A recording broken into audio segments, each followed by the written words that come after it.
quand on parle d'amour de Dieu, nous on parle d'un amour inconditionnel. On parle d'un amour qu'on ne mérite pas. On parle d'un amour qui n'est pas dû au bien qu'on fait, à la bonne conduite, aux bonnes attitudes, au bon comportement. Tu vois, quand tu es un bon père de famille, une bonne mère de famille, un frère, un bon, parce que tout le monde n'est pas bon, mais quand tu es un bon père de famille, tu aimes tes enfants de manière inconditionnelle. Même quand il fait caca dans sa culotte, dans ses couches, tu ne dis pas, oh, je ne te touche plus, tu es sale. Non, même quand il fait des bêtises, tu es comme le père prodigue. Le père prodigue, c'est le père qui accueille toujours l'enfant. Même quand il s'éloigne, tu l'attends. C'est ça l'amour de Dieu. C'est un amour qui aime. Il ne sait pas faire autre chose que aimer. Et il ne t'aime pas parce que tu te comportes bien. Il t'aime parce que tu es sorti de lui. Il t'aime parce qu'il t'a créé à son image. Il t'aime parce qu'il est amour. Et ce matin, il veut que tu sois persuadé de cet amour. Alors tu ne peux pas me dire, moi je n'ai pas besoin d'amour. Si tu as besoin d'amour, tout le monde a besoin de se sentir aimé. L'amour est le premier carburant dont le cœur de l'homme a besoin. L'amour est le plus grand besoin de tous les êtres humains.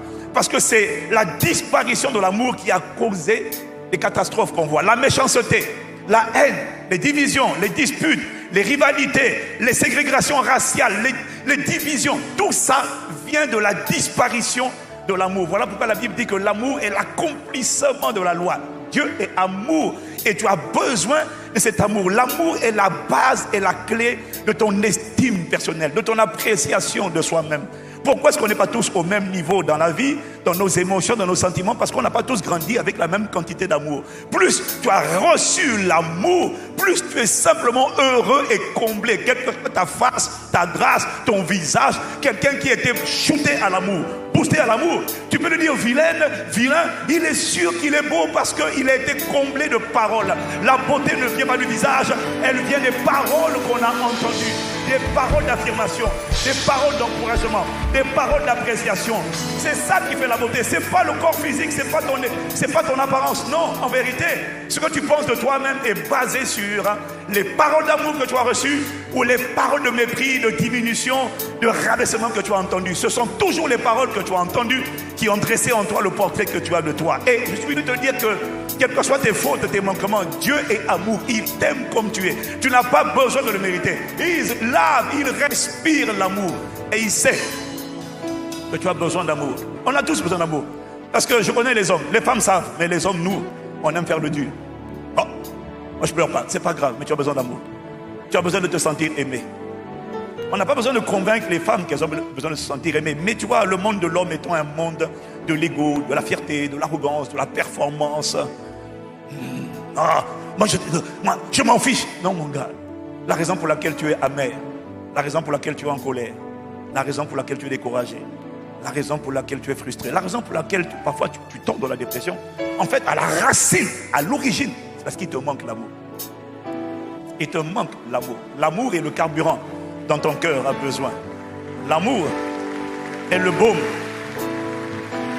L'amour est la clé de la confiance. L'amour est la clé de l'estime qu'on a de soi-même. Donc chacun d'entre nous a besoin de ce qu'on appelle l'amour inconditionnel. C'est l'amour de Dieu.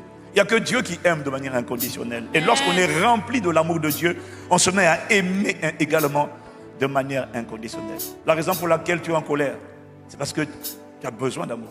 Tu n'as pas été comblé par l'amour. La colère est un fruit. Et la racine de cette colère, c'est l'amertume. Et quand on est amer, c'est une racine. On développe toutes sortes de mauvais fruits. La colère, l'agressivité, la dépression, le découragement, la jalousie, la haine, l'envie, les rivalités. Toutes ces choses viennent de ce que l'amour a quitté. De la même manière que la terre a besoin d'eau, le cœur a besoin de l'amour de Dieu. De la même manière que la terre a besoin d'eau, le cœur de l'homme, ton cœur et mon cœur, ont besoin de l'amour de Dieu. On a besoin, c'est pas qu'on veut. C'est pas qu'on veut, c'est un besoin. La terre ne veut pas l'eau, elle a besoin de l'eau. Chaque fois qu'une terre n'est pas abreuvée par l'eau, regarde ce qui se passe. Regarde la sécheresse. Quand la terre n'est pas abreuvée par les eaux, ce qui se produit, c'est que la terre commence à craqueler. Tu commences à voir des trous dans la terre. Elle devient, c'est ce qu'on appelle la sécheresse. Et quand il y a la sécheresse, tout ce qui avait vie sur cette terre, les plantes sèchent et meurent. Les fruits sèchent et meurent. Quand on enlève l'eau de la terre, cette terre est en train d'être détruite et il n'y a plus rien de bon à l'intérieur d'elle. Voilà pourquoi dans tous les pays, dans toutes les végétations, tout le climat, En vérité, partout on a besoin de l'eau. On a besoin de l'eau, partout. Parce que l'eau irrigue, l'eau amène l'oxygène, l'eau amène la vie. De la même manière que la terre a besoin d'eau, nos cœurs ont besoin d'amour de Dieu. Et quand l'amour de Dieu n'est pas là, de la même manière que la terre, quand il n'y a pas d'eau, commence à craquer, à devenir dure, aride, sèche. Et tu commences à voir des trous qui se forment dans la terre de la même manière. Quand dans le cœur de l'homme, il n'y a pas d'amour. Quand l'amour est ôté, alors sauf maintenant la peur, sauf maintenant la jalousie. Jaillisse maintenant de ce cœur l'angoisse, l'amertume, la colère, la haine, la pornographie, la débauche, les passions mauvaises, destructrices. Ça vient d'où? Ça vient de ce que l'amour a disparu. Et donc Galates 5 verset 22, l'amour est décrit comme une racine et un fruit avec plusieurs tranches. Et dans 1 Corinthiens 13, à partir du verset 4, regarde ce qu'il dit. L'amour est patient. Quand il y a de l'amour dans le cœur, il n'y a plus d'impatience. L'amour est plein de bonté. Là où il y a l'amour dans le cœur, il n'y a plus de méchanceté. Il n'y a que la bonté. L'amour n'est pas envieux. D'où vient l'envie? Ça vient du manque d'amour.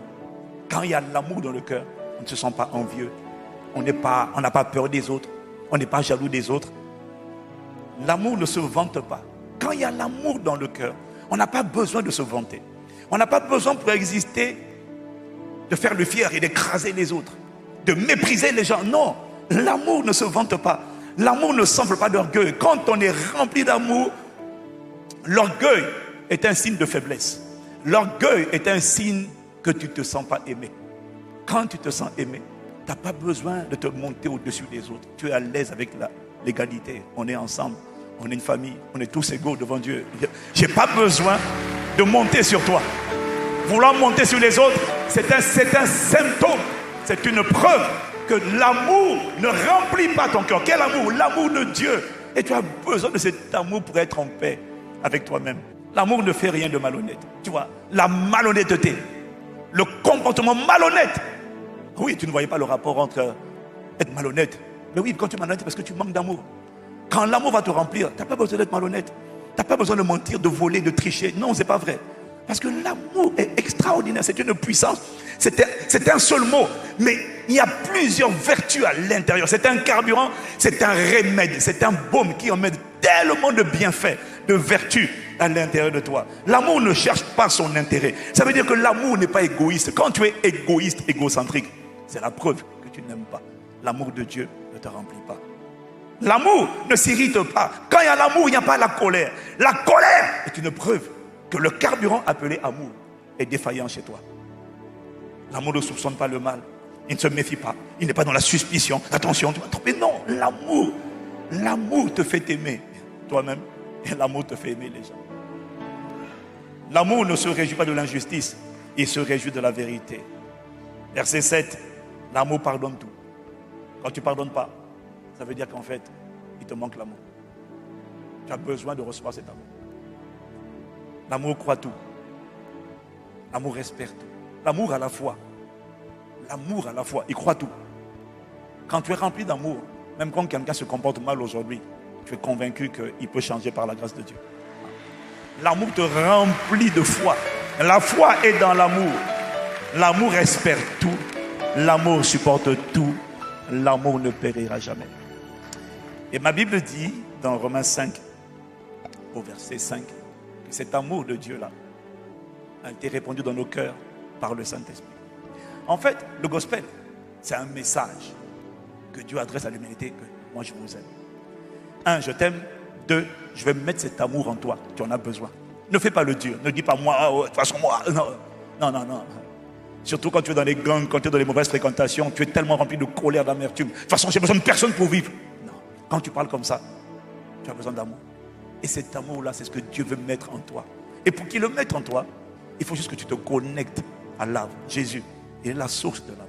Dieu a tant aimé le monde qu'il a donné Jésus afin de te réconcilier avec toi-même et de mettre en toi cet amour. La religion ne peut pas te donner un tel amour. C'est pourquoi, parfois, plus les gens sont religieux, plus parfois ils sont bizarres. Au nom de la religion, on a tué, mais pas au nom de l'amour. Au nom de la religion, on a fait du mal. On a asservi les populations. On a légitimé toutes sortes de traites, de méchanceté humaine.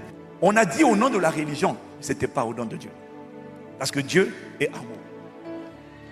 Et si c'est Dieu, c'est de l'amour. Alors tu vois, je ne sais pas où tu es, je ne sais pas comment tu es aujourd'hui, mais j'ai une certitude, c'est que tu as besoin de te sentir aimé.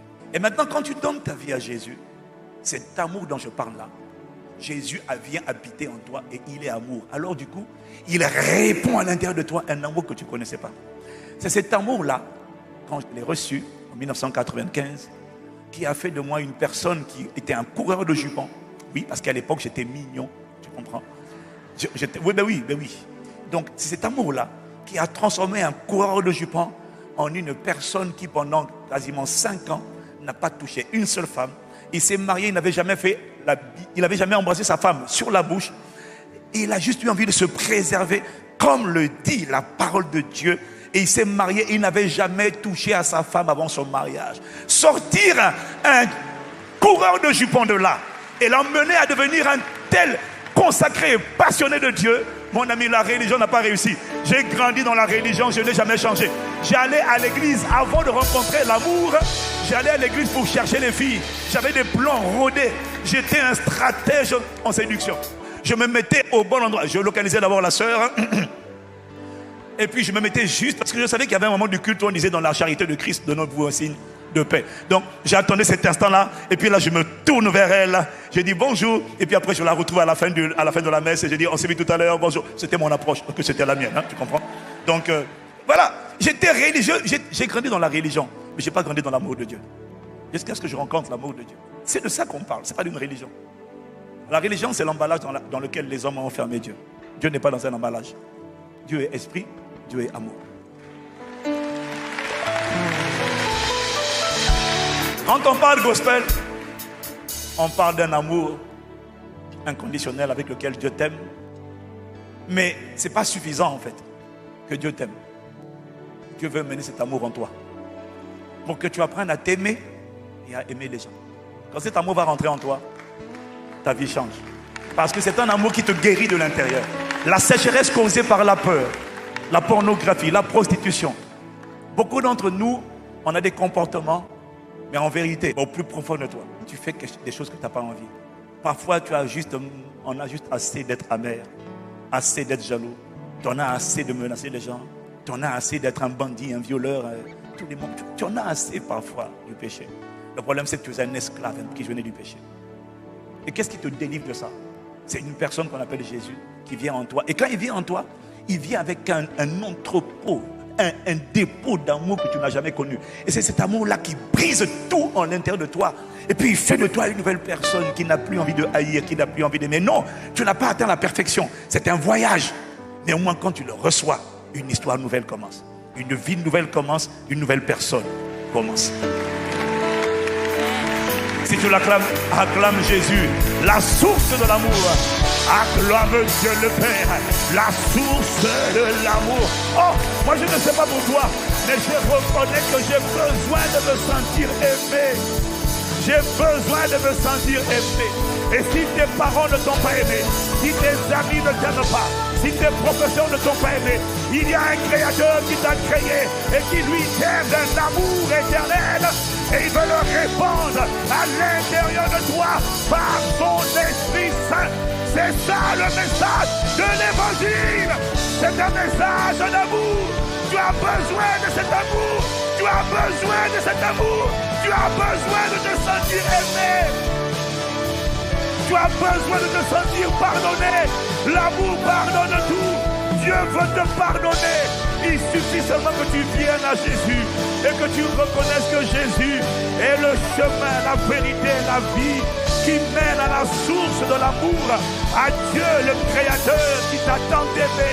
Il a donné Jésus pour toi et Jésus est le bras de Dieu tendu vers les hommes pour les ramener, les réconcilier à lui-même. Tu as besoin. L'amour guérit, l'amour libère. L'amour guérit à l'intérieur. L'amour guérit le cœur. L'amour fortifie l'esprit. L'amour, c'est l'oxygène dont tu as besoin.